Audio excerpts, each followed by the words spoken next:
So 4.1, they ask that show that a equals to half and b equals to 2. And we said the derivative is the gradient. So I'm going to get the derivative of this, and taking 2 times a is going to be 2a, and then 2 minus 1 is just going to be 1.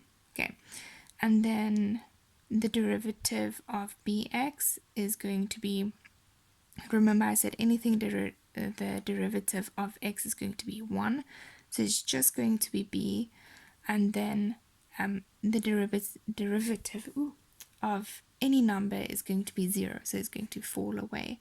We said the derivative is going to be equal to 3 because it's the gradient. Okay, so the gradient of f at this point, negative 1, 7 over 2 is 3.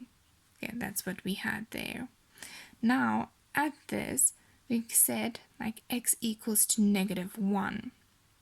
So if I go substitute negative 1 in, I'm going to get 2a plus b equals 3. Okay, so that's part 1 of the equation. There's going to be 2 parts. Okay, so that's part 1. The second part, so I used negative 1x in the first part. Now for the second part, I'm going to use the y. And then I'm going to put straight into my original one. So calculating in, if I say at this point, if I substitute both points in, like at negative 1, for all the x values is going to be 7 over 2, and that's going to be the y value. Okay, and if I take out my brackets, it's going to be negative a negative b plus 6 equals to 7 over 2. And when I do all my calculations correctly, I am going to get 2a plus 2b equals 5. And now it's your favorite part. I know it's everyone's favorite one.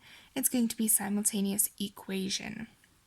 Yay! Okay, so my first equation is going to be my first part that I did up here. So I'm going to use that one as my first equation.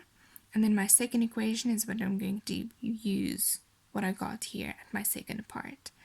So part 1, I'm going to get b alone because there's nothing in front and nothing behind, and it's the easiest. Okay, so when I get b alone, it's going to be b equals 3 negative 2a.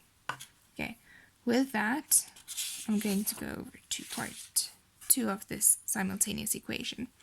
So now my second part said 2a plus 2b equals 5, but now he said b is equal to 3 negative 2a, so I'm going to substitute it in.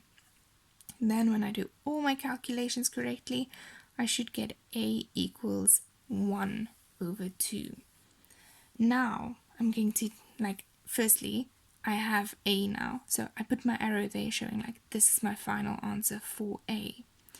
But I don't have b yet, so I'm going to take a and I'm going to substitute it back into my first part formula. So that was b equals 3 negative 2a, but I substituted a in, and then we're going to get b as 2. Okay, so this is a quite long one, but please remember the derivative is the gradient, and it's going to end up being a simultaneous equation.